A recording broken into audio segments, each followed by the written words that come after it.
The primroses were over, toward the edge of the wood, where the ground became open and sloped down to an old fence and a brambly ditch beyond. Only a few fading patches of pale yellow still showed amongst the dog's mercury and oak tree roots. On the other side of the fence, the other part of the field was full of rabbit holes. In places, the grass was gone altogether, and everywhere there were clusters of dry droppings through which nothing but the ragwort would grow. 100 yards away, at the bottom of the slope, ran the brook, no more than 3 feet wide, half choked with kingcups, watercress, and blue brook lime.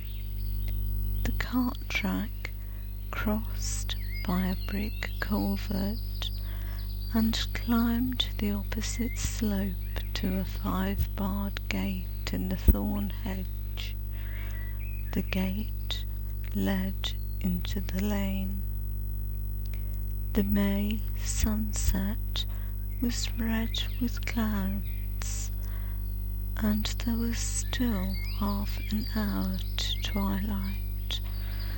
The dry slope was dotted with rabbits, some nibbling at the thin grass near their holes, others pushing further down to look for dandelions, or perhaps a cowslip that the rest had missed.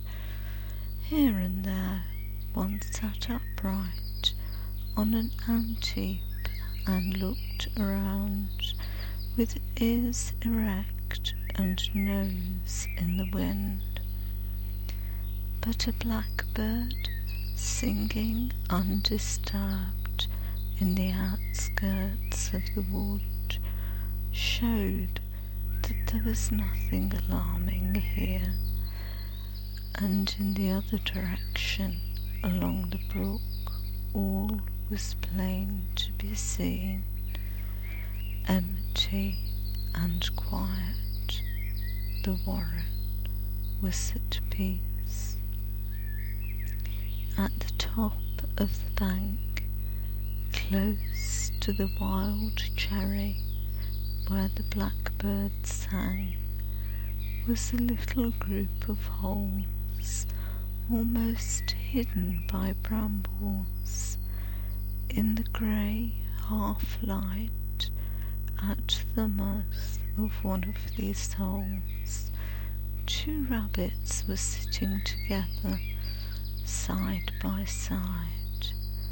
At length, the larger of the 2 came out, slipped along the bank under cover of the brambles, and so down into the ditch and up into the field. A few moments later, the other followed. The first rabbit stopped in a sunny patch and scratched his ear with rapid movements of his hind legs.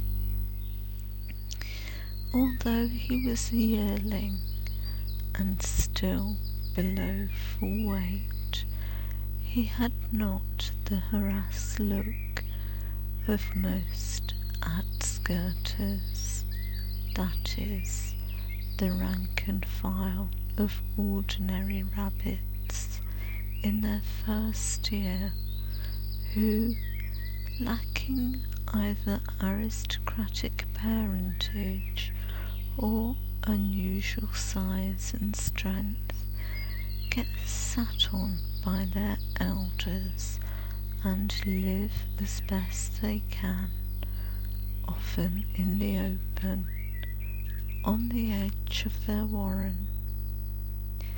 He looked as though he knew how to take care of himself. There was a shrewd, buoyant air about him as he sat up, looked around, and rubbed both front paws over his nose. As soon as he was satisfied that all was well, he laid back his ears and set to work on the grass. His companion seemed less at ease. He was small, with wide, staring eyes, and had a way of raising and turning his head, which suggested not so much caution as a kind of ceaseless, nervous tension. His nose moved continually, and when a bumblebee flew humming to a thistle bloom behind him, he jumped and spun around with a start that sent 2 nearby rabbits scurrying for holes before the nearest. A buck with black ears recognized him and returned to feeding.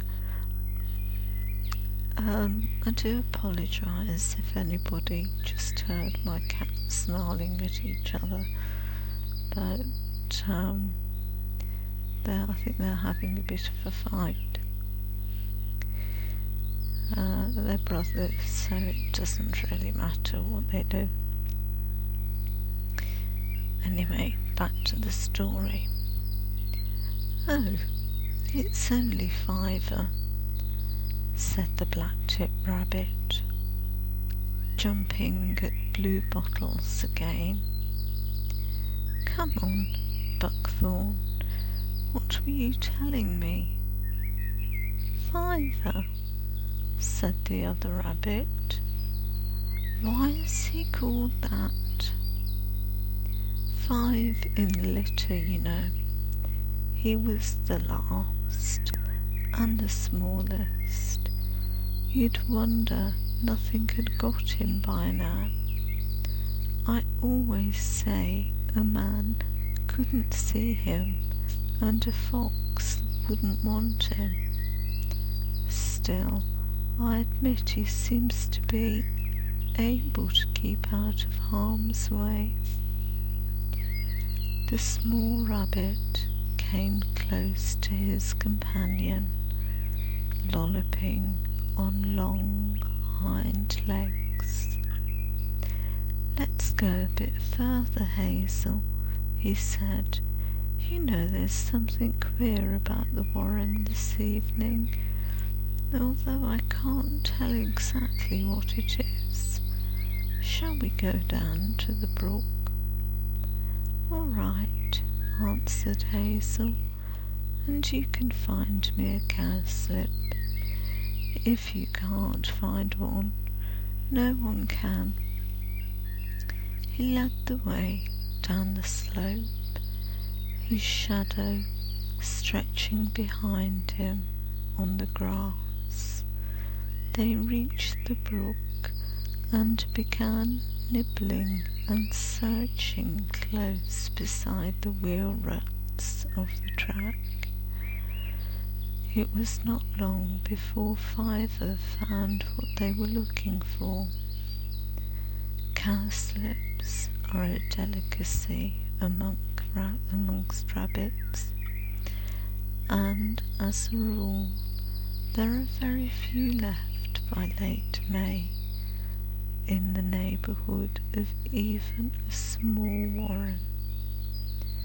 This one had not bloomed, and its flat spread of leaves was almost hidden under the long grass. They were just starting on it when two large rabbits came running across from the other side of the nearby cattle wade. Okay, well, I'll stop there. Thank you very much for listening. Bye.